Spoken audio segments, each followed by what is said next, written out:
एक ऐसा शहर जो रातों रात समंदर में समा गया, अटलांटिक। क्या है अटलांटिक शहर? ये 3,500 साल पहले की बात है, जब तबाह कर देने वाली गर्मियों का लंबा दिन खत्म होने वाला था। सूरज का प्रचंड प्रभाव कम होते ही लोग बाहर निकलने लगते हैं। जाते जाते भी सूर्य की किरणें बस छोटे से द्वीप में सुंदरता को और बढ़ा रही थी। गलियों में चहलकदमी करने वाले बढ़ते जा रहे थे, बच्चे किलकारियां मारते हुए खेल रहे थे, महिलाएं भी फुर्सत के पलों का आनंद ले रही थी कि तभी वो हुआ जिसके बारे में किसी ने सोचा नहीं था। अगले कुछ पलों में धरती का स्वर्ग कहा जाने वाला अटलांटिक तबाह हो गया और बर्बादी इतनी भयानक थी कि पूरी सभ्यता पानी के अंदर समा गई। और ये सब इतनी सफाई से हुआ कि उस प्रजाति और सभ्यता का आज नामो निशान नहीं है। लोग उसको अफवाह मानकर आगे बढ़ जाते हैं, मगर जैसा हमने कहा कि वो तबाही का मंजर इतना भयानक और विशालकाय था कि जिससे उसका नामो निशान तक मिट गया। और आज तक लोगों को इस बात पर यकीन नहीं होता कि क्या अटलांटिक नाम की सभ्यता थी भी या नहीं। कैसी थी अटलांटिक सभ्यता? दोस्तों, अगर आज हम हैप्पी इंडेक्स में फिनलैंड को सबसे खुशनुमा देश मानते हैं, तो आपको बता दें अटलांटिक उस वक्त का फिनलैंड था, या उससे भी कहीं ज्यादा खुशहाल। इसे धरती का सबसे खुशहाल जगह और स्वर्ग माना जाता था। आपको बता दें कि वहाँ सोना और चांदी तो था ही, मगर उसके साथ ही साथ बहुमूल्य पत्थरों की भी फरमार थी। और सोना चांदी तो उनके लिए मामूली धातु और कृति थी। जिस द्वीप पर अटलांटिक सभ्यता रहती थी, वहाँ दूर दूर तक हरे भरे मैदान थे। इसके अलावा जमीन भी बहुत उपजाऊ थी। इंसानी जीवन और प्रकृति का एक परफेक्ट बैलेंस था। कोई किसी के ऊपर हावी नहीं था। बड़ी तादाद में पशु पक्षी थे और फलों के बगीचे भी थे। अटलांटिक शहर को 5 क्षेत्रों में बांटा गया था, जिससे आप समझ सकते हैं कि यहाँ का मैनेजमेंट और पॉलिटिकल कल्चर भी बिना किसी रंजिश के चल रहा था। दोस्तों, अगर आपको ये लग रहा है कि हम अपने अनुसार इस कहानी को बना रहे हैं, तो आपको बता दें कि ये कहानी हमारी नहीं, बल्कि इसको प्लेटो ने दुनिया के सामने रखा है। अटलांटिक के बारे में ये कहानी प्लेटो की दी हुई है। उसने लिखा था कि अटलांटिस स्वर्ग था। आलीशान महल और मंदिर थे जिस पर सोने चांदी की परतें चढ़ी होती थी। मंदिर की दीवारें और आधार स्तंभ भी बहुमूल्य धातुओं के बने थे। प्लेटो ने भगवान की एक मूर्ति का भी जिक्र किया है, जो पूरी तरह से सोने की बनी है। आगे रथ खींच रहे 6 घोड़े भी दिखाए गए। मूर्ति को समुद्र के देवता के रूप में पूजा जाता था। स्वर्ग में भी इंसानी फितरत वाले प्लेटो के बारे में कहा जाता है कि मानवीय सभ्यता के बहुत अच्छे जज थे। उन्होंने अटलांटिक को धरती का स्वर्ग तो करार दिया था, पर साथ ही साथ वहाँ ये भी गलत और वो बातें भी लिखी जिसने अटलांटिक्स को गलत और नकारात्मक भी दिखाया जा सकता है। प्लेटो ने एक जगह ये बताया कि अटलांटिक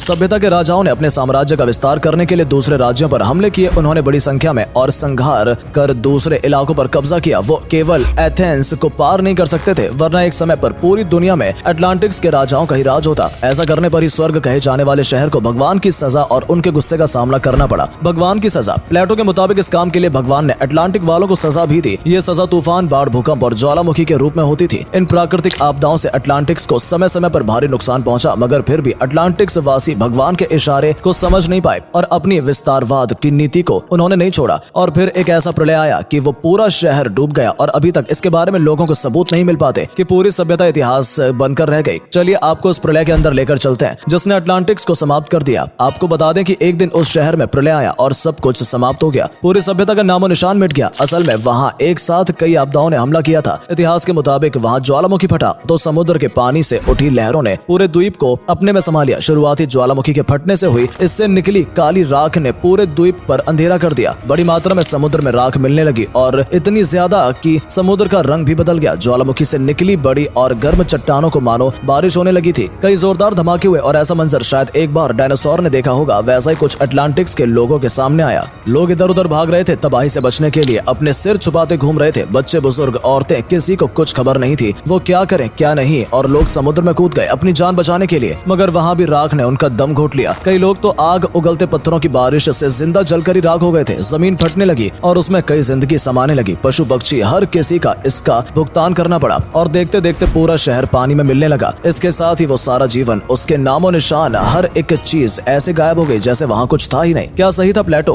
प्लेटो की इस कहानी पर इतिहास के कई जानकारों ने सवालिया निशान उठाए हैं। उनका कहना है कि प्लेटो की कही बात किस आधार पर सच मान ली जाए। असल में प्लेटो की ये बात पीढ़ी दर पीढ़ी चली आई है। उनकी बात का मुख्य आधार उनका एक रिश्तेदार क्रिटियास था। क्रिटियास का कहना था कि उसने अपने दादा सोलोन से इसके बारे में सुना था। सोलोन का जिक्र 640 बीसी से 558 बीसी के बीच में आता है। कहा जाता है कि उस समय उनका बड़ा सम्मान किया जाता था और उनकी कई बातों को सच माना जाता था। मगर यहाँ आपको बता दें कि इतने सालों बाद भी वैज्ञानिक इस घटनाक्रम की तह तक नहीं पहुंच पाए। केवल अंदाजा ही लगाया जा रहा है कि उस समय 500 से 1000 एटम बम फटने जैसी स्थिति पैदा हुई थी, जिसके चलते पूरी सभ्यता का सफाया हो गया। सफाया भी इतने बड़े स्तर पर कि आज तक उसका कोई सबूत नहीं मिल पाया है। आशा की किरणें इस सिलसिले में जानकारों के सामने केवल एक द्वीप है जिसे प्राचीन ग्रीक में कैलिस्ट कहा जाता है। वैज्ञानिकों का कहना है कैलिस्ट ही एकमात्र विशेष है जो अटलांटिक्स के बारे में कुछ जानने की संभावनाएं बनाए रखता है। हालांकि अभी तक यहाँ से भी कोई सटीक जानकारी नहीं जुटाई जा सकी है। कुछ इतिहासकार कहते हैं कि स्वयं सोलोन ने इस कहानी को पुख्ता नहीं बताया था। सोलन के हवाले से कहा जाता है कि कहानी पूरी तरह से सच नहीं है। इन्होंने इसे इजिप्ट के एक धर्म गुरु से सुनी थी, बाद में उन्होंने उसको कविता के रूप में बदल दिया था। हालांकि जहां तक प्लाटो का सवाल था, उनकी लिखी बात ऐतिहासिक कम और दार्शनिक ज्यादा लगती है। जितने मुंह उतनी बातें। अटलांटिक्स के अस्तित्व को लेकर उठाए जा रहे सवालों के बीच आज भी कई तरह की बातें सुनने को आती हैं। कुछ लोग कहते हैं कि ये लोग किसी दूसरे ग्रह से आए थे और इनके पास असीम शक्तियां थी। तकनीकी रूप से भी ये आज से कहीं एडवांस थे। इन लोगों ने दुनिया में सबसे पहले पढ़ना और लिखना भी सीखा। यही नहीं, दुनिया भर में भ्रमण कर दूसरों को भी सिखाया कि अटलांटिक पर 19वीं सदी में इसके रहस्य जानने के लिए अमेरिका में एक नया विभाग बना दिया गया, जिसे एटलांटोलॉजी नाम दिया गया। विभाग के प्रमुख